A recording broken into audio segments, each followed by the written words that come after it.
Hello and welcome back to another Pokemon 2019 anime video. Today I want to talk about our newest main character, Goh. Now we all know that Goh isn't based off a game counterpart character. He's only one of 3 main characters who aren't based off of one of these game characters, alongside Tracy and Max. But he is very unique. Tracy was introduced in arguably a side plot story, and it wasn't coinciding with one of the game releases. And Max was only the little brother of the main character introduced in that region, being May. But Goh is the only new main character for this latest series. I don't include Koharu because she currently doesn't accompany Ash and Goh on their adventures and is barely featured so far.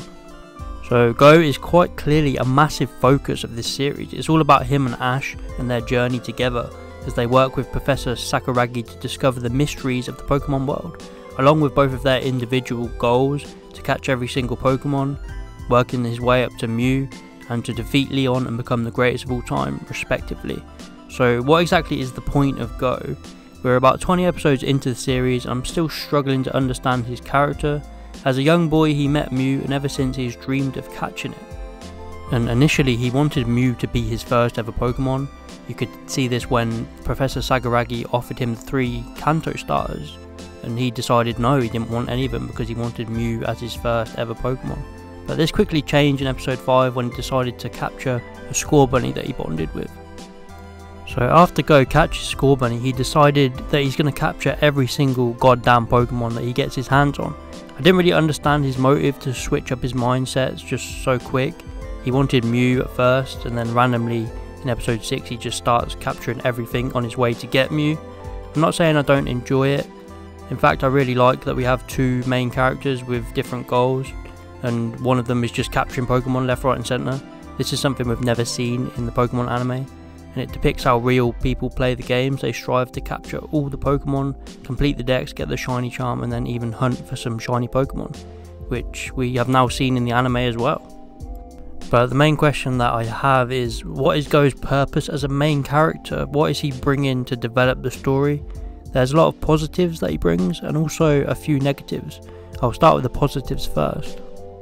As I said before, he is the first main character we have ever seen in the anime who has decided just to get up and capture every single thing he sees, which brings some realism to the Pokemon anime world, because no doubt people like that exist in the world, collectors just like in the real world.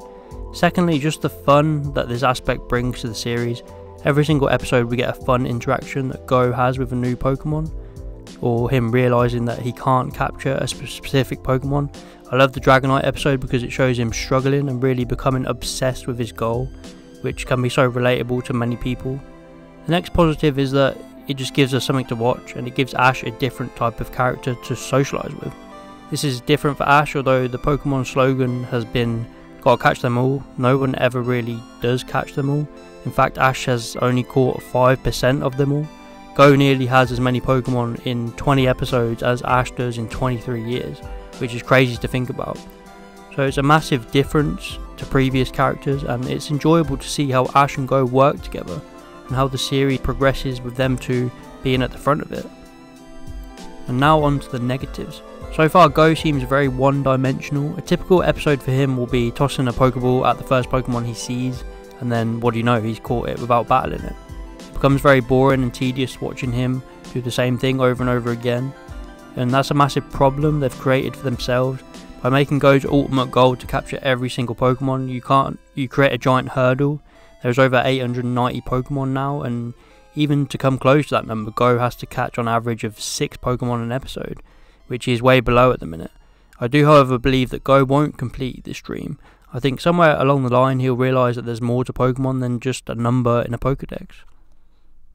Before he decided to start catching everything, I was a big fan of this guy. He rocked up to the professor and said, "No, I don't want any of your Kanto starters." And in episode 3 he was so intrigued by the Ivysaur, he really wanted to discover what they were up to.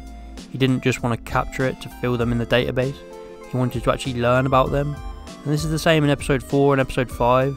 They go to the wild area and learn about the G-Max Snorlax, and Goh seems really interested. He acts like Ash for the first few episodes, but then suddenly he changes and becomes obsessive, driven trainer who only wants to capture everything. And this is a negative for his traits as a character. I really do understand that we are very early on into this series, but so far I'm not a massive fan of Goh. Some episodes I really enjoy him, such as the Ivysaur episode and to some extent the Unova based episode, but so far the 2 battle focus episodes that Ash has had, Goh's been distracted with what Ash is actually doing and he's just run off to capture a random one-off Pokemon, being Tailo and Spearow, which is fine for them episodes because they are Ash related episodes, but I'm not seeing enough in other episodes to hold Goh up to a certain standard. I really want an episode where Goh tells us at the start of the episode he really wants a new Pokemon. Let's say for example he wants an Absol, so they travel to Hoenn and learn all about Absol, how they live. They learn that they live on a mountaintop and usually if they see one then a disaster is bound to follow. It would be a great way of creating an obstacle for Goh to overcome. I guess it would become similar to the Cubone episode, which remains one of my favourite captures by Goh. This episode I did really enjoy his character. He seemed a lot more like Ash. Like Ash's personality had grown on him and he's taken after him. He helped Cubone with its problems and Cubone wanted to join Goh on its own. It was fantastic. I want more episodes like this, but instead of Goh being sidetracked by the Pokemon, I want Goh to actually want to capture the Pokemon, and that's his main focus of the episode rather than giving his parents some snacks and accidentally bumping into a Cubone. He should be searching for them, just like how he knew Lugia was going to appear when he did. I think Goh has got a lot of good traits already established so far, and with Ash by his side he could really become a great character. It's just unfortunate how inconsistent he seems at the moment. Episode 15 was a great example of how nice he can be and how caring towards his Pokemon, and then just 2 episodes later we see how he treats his Scorbunny, his first ever Pokemon. He neglected it, and it's no surprise that Raboot isn't showing him the same affection that Scorbunny did, but this is the main problem for his character so far: inconsistent writing. Sometimes he's portrayed as a really caring, lovable guy, and then sometimes he just does not care as long as he gets to do what he wants, and he comes across as quite selfish. So I'd really like to see a bit more consistency going forward for his character. I really think we'll get some good storylines of him. We're very early on in this anime, so by no means a hate video towards Goh. I'm just curious to what's going to happen with him and what's his purpose in this anime. Goh is also the embodiment of so many of the newer Pokemon aspects, especially Pokemon Go. He's even called Goh, which is a straight in your face reference, and he's capturing Pokemon using curveballs and not battling them, just like in Pokemon Go. The series as a whole, you can draw so many Easter eggs and aspects from Pokemon Go. It seems like that was really the theme that they were going for, and it's all centered around Goh, so I'm hoping they do something good with his character in the end. Also, the Pokemon Let's Go games have the same name in them, and they were a spin-off to Pokemon Go, so he could be related to them also. But whatever his purpose is, I'm hoping he has an overall good impact on the series and we remember him as a fairly decent character. I'm sure he'll definitely be remembered for his unique traits. We're still very early on in this show, there's so many questions that could still be answered. I'm really interested in how Goh and Raboot's relationship will develop.